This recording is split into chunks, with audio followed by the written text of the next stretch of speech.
All right, Temkin, Brendan Brunworth with you, Team Envy headquarters here at Victory Plaza, and we are here with Zachareee. Hello. Zachareee Lombardo. Zachareee, what's the preferred? I go by Zach or Zachary. So people don't really use Lombardo at all. Yeah, nobody really uses that. So what's it been like for you? You know, you're turned 18 in January, so this is the first year you could play and participate with Overwatch League. What's it been like for you? It's been really different because I'm used to being with my parents all the time, and now I'm moved fully out into LA, living in my own apartment. So it's living a whole new different type of lifestyle on top of playing a really high competition. So it's really engaging, I guess, having to do a bunch of different stuff all the time, and it's I'm always doing something. All right, so this is your first time in Dallas, first time in Texas. Yeah. What's it like? I've really liked it so far. Everybody's been really friendly and nice when I've had interaction with other people, and the area that I've been staying in looks really good, and I've been liking it a lot more than LA. It's nice and clean where I am. So Are you pumped about in April coming to play in Dallas in Allen, for all the fans? What's that going to be like? I'm really excited, and I think everybody else should be pretty excited too, because it's the first home game. It's esports Overwatch League is branching out into everybody having their home games, and it's going to be a fully sold out crowd of 4,500 people, and being able to play and interact with our home crowd with signings, matches, Battle for Texas and all that. It's going to be really great, and it should just be really exciting. And for Overwatch League to basically go away from LA for the first time, that will just be kind of a unique thing to see too, right? Yeah, I think every single one of their matches have been played in the Burbank studio so far, and the only really stuff they've had outside of it has been, for example, Contenders, or back then Apex, and other occasional LANs, and then everything else has just been online. So actually having a major tournament being held outside of the Burbank studio should be really interesting. Is that something you think most players from different teams are excited about? Is the fact that it's going to branch out, or do you think most of them would rather have that kind of hub in LA like it's been? Yeah, I think a lot of the players really enjoy the LA type of style because, for example, me and all the other players have friends on different teams. So, for example, I could go out with Guardian from Shanghai, or my other friends Elk and Corey from Washington and Philly respectively, and I could go and hang out with them, get dinner or something like that. But when everybody's moved out into their own type of situation, you're going to be spending it pretty much all with your team and with the people on your staff. So I'd say it's you're going to be changing the way you live. You're not going to be able to just go out with anybody in the league. You're just going to be all team based, and everything's just going to be with your team pretty much. Well, and that could change where you're going to visit a city, and then at least you can hang out with your friends there. But because you're probably going to have multiple teams playing in the same area at the same time, so it's not going to be Dallas versus one team in Dallas and then Seoul versus one team in Seoul and everybody's split up. You're probably going to have multiple teams in one arena, so you'll definitely be able to hang out with people that are playing in the same stage as you. Cool. So I woke up this morning, read an article about you being in Brigida jail, which obviously as a DPS player you've been stuck on this healer as every other DPS player has been. 6 months. So do you think you're still for stage 2 going to be on the Brigida neighborhood watch? Do you think you're still going to have to play her, kind of be stuck going to that role, or do you think we're actually going to get to see you on Widow and Hanzo and things like that? I think there's definitely more room for being able to swap with Baptiste coming out and with the buffs and slight nerfs to the Goats characters. So there's probably going to be potential for more tight or styles Chengdu was playing, other teams to be able to pick it up and it not to be a niche one team thing. But I think definitely you're going to see me playing Brig. I feel she's still going to be really strong. So expect still big Brig play time, but there's a chance that maybe I'll be able to swap off and show flexibility.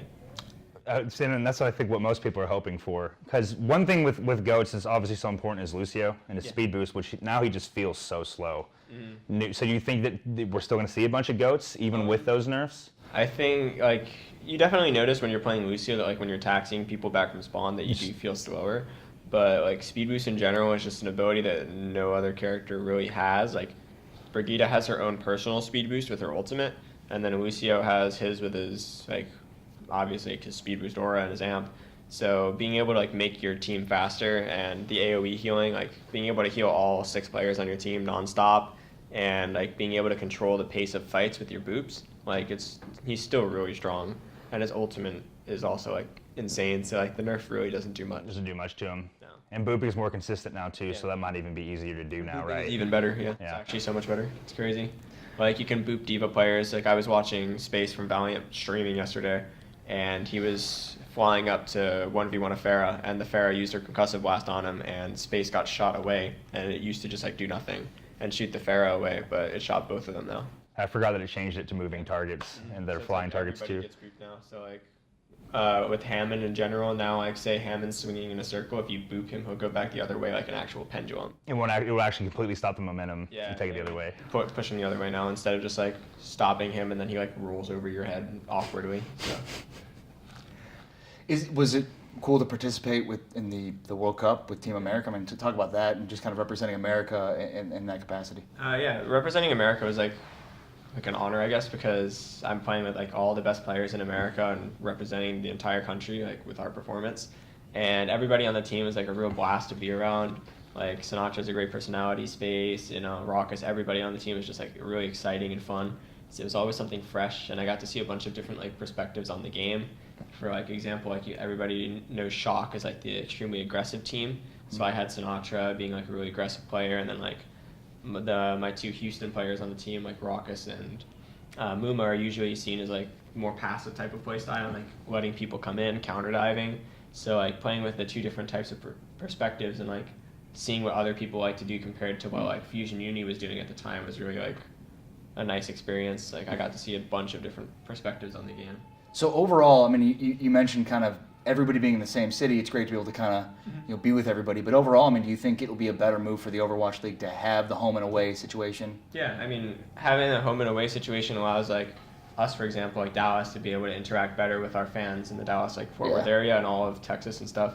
And it's the same for like say like Hangzhou Spark, being able to interact with their fans in Hangzhou or in China. It's like it allows you to build up that brand and like be more personalized and actually like interacting with like fan meets and like meet and greets, signings, and like you actually get to interact with like your local crowd. So I definitely think it's like a really important thing that they're adding in. It's like something that esports has been lacking for a long time. And then in terms of also fandom too, getting people to the stadium, crowd noise, those kinds of components that we've all, that are all germane to sports. Yeah, it's something that will like give you that traditional sports feel that like, when you're playing soccer and you're doing World Cup, right. Like people are traveling, or when you're having like the La Liga in Spain, it's like you have all the different like Spanish stadiums, you're traveling from like Barcelona to Madrid, and like you have like all these locals, and it's like that home feeling. It's like it's a whole different element. Is that your favorite league? Who's your I know you said you're a soccer fan, so who's your soccer team? Well, I like Ibrahimovic, so Zlatan. I followed him when he was on like Milan, Paris, and now he's on actually LA Galaxy. MLS, yeah. Yeah, so he was my favorite, but then I think like my favorite league overall was La Liga. Yeah, because for sure. It's like Barcelona, Real Madrid, Atletico Madrid, all those like really good teams. Do you call it soccer or football? I call it soccer because I live here, but I mean, if I'm talking with Spanish or like European people, I'll call it football. I've always had this thing though. It's like there's a difference in English in America versus England. So like like people always want to, in America, call it a kit or a match or football. Yeah, it's like they may call it that there, but they also call like a water fountain a bubbler. That doesn't mean we always have to call it that too. Yeah, it's like you don't have to. So I'm very pro using soccer and field and jersey and anti-kit and pitch and football. That's just me. Yeah. I mean, I personally, I don't mind. I do either. Well, and that's one thing that it does excite me so much about next year, because it is something that esports hasn't done yet. Right. Having these, and it's going to be a truly global league, and it's going to add a whole new, basically, concept to esports, right? Because that's going to be a thing is travel lag, right? Yeah. Is y'all having to actually, how are you going to perform going to China, like and then having to be in Dallas the next week? The most that in esports has really had that was like League of Legends has the LCK in Korea, like LCS in North America, and then like LEC in Europe, and all their other stuff like in like all their other regions, but it's all split. And with Overwatch League, it's like it's all in one. It's like an actual, like you said, global league rather than like separated by region. So everybody's together. So it's like you have Korean teams competing against Chinese teams, against American teams, against European teams, against like pretty much everybody. Like teams with Pacific players. It's like everybody's in this one league, and you're going to be traveling. Like you said, jet lag is going to be a thing. It's like you're going to be living in Dallas, LA, Seoul, Hangzhou, like different cities, and it's going to be crazy. It's like you're going to be like culture shocked every time you go somewhere else. It's like you have to get used to it and be able to like perform on the spot. Like like I guess in like actual sports people call it like going in cold. It's like you get in the bus, like you drive over to the other city. For example, say you're playing like college soccer, you drive over from like Alabama to Virginia or something. You drive over and then you get out of the bus and you play a game. It's gonna be like that, but with esports, it's like you get out of the plane, you practice like a day, and then you're playing. And you're traveling 20, 30 hours. You're in a time zone that's like it's a different year.